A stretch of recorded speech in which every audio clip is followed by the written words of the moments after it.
In this video, I will be showing you how to add a QR code to your Gamma AI presentation. Let's get started.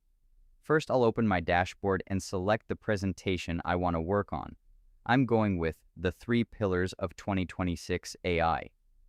As the editor loads, I'll scroll down through my existing slides to reach the end of the deck where I want to add new information.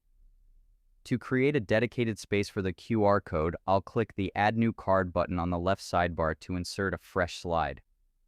On this blank slide, I'll click into the text area and type a / followed by QR to quickly bring up the QR code block.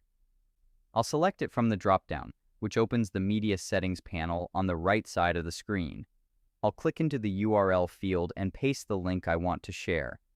In this case, I'm using a YouTube URL. Once the preview appears, I'll click the Insert QR Code button.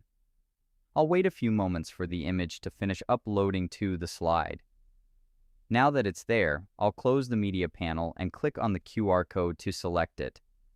I'll grab the corner handles and drag them outward to significantly increase the size, making sure it's easy for my audience to scan. Finally, I'll use the formatting toolbar to adjust the horizontal alignment, ensuring the QR code is perfectly centered on the card for a clean, professional look. And there you have it. That's the complete process of adding a QR code to a Gamma AI presentation.